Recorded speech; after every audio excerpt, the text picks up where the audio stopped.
Grace and peace to you wherever you may find yourself at this moment. Know that God is with you and will always be with you on the way. I'm Brother Jason Doherty. I serve as pastor of Hebron Lutheran Church in Madison, Virginia, and I am a member of the Order of Lutheran Franciscans. So not only do I greet you in the name of Christ today, but also Brother Francis. Our reading for this time of devotion and time of sitting with God comes from Romans, the 12th chapter.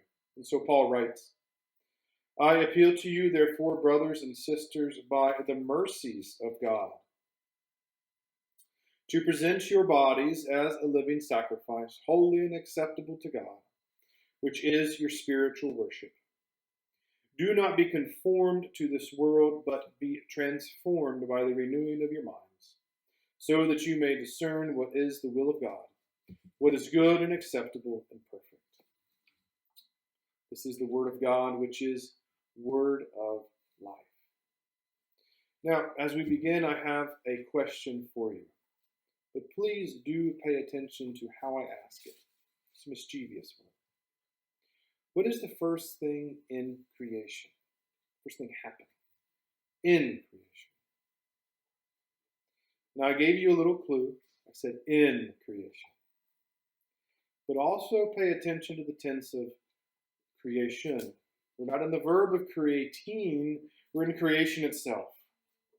And so in the verb, in the participle, as those who deal with language would talk about it, in the ing of creating, we have all the things that we would be familiar with the first 6 days.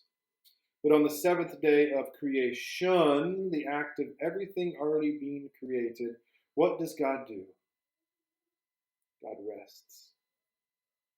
God rests in creation. The first thing God does in creation is rest. And I wonder if we may not be able to take that cue from God as we gather in a time of retreat and renewal. But back to Paul for a moment. Be transformed. I feel that one of the dangers with such a text as this, especially from Paul, is his use of the world versus the spiritual, as if the two were completely separate. So let's pay attention to that as we read this text. And I'm going to read it again and change a few things. Do not be conformed to this space and place and system that pulls us in every different direction known to man. Do not be conformed to the system that seems to stand against life and fracture what we hold dear, but be transformed by the renewing of your entire being. Be transformed. You know, one of the things that I think we all have to admit is that we are on a journey of transformation. From the moment that we were welcomed in the waters of baptism, to our journey with God as we grew older and different life events happened. Of course, I don't have to tell you, but there have been bumps on the way for each and every one of us.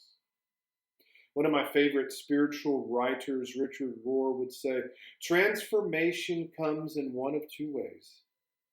We're either greatly loved or we have a great fall. Oftentimes, they come simultaneously. I once knew a young man who went through something of this nature. He had a few years ago this moment where he had a confrontation with his parents. Now, this confrontation wasn't just but a simple disagreement, at least not for his parents. It seemed that they were completely rejected by him for simply standing up for what he believed in. He had a great falling out. A few weeks later, he told me, he said, you know, the strange thing is, this other life event happened, and it was completely different. My neighbors around me rallied with me, and they loved me.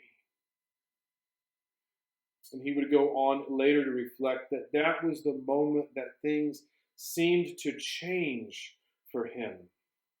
However, he didn't know it until he found himself in the quiet of the weeks following.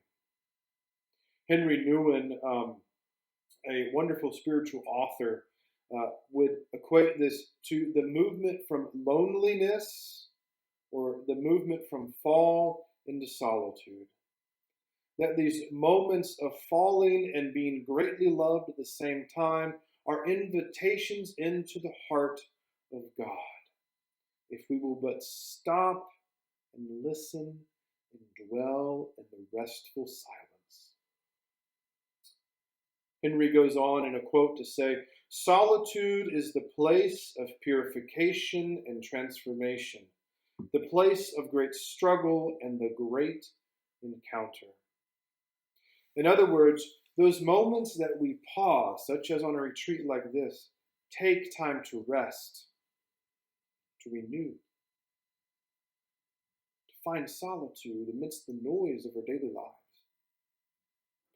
Those are the moments that we are invited to encounter God, to encounter ourselves.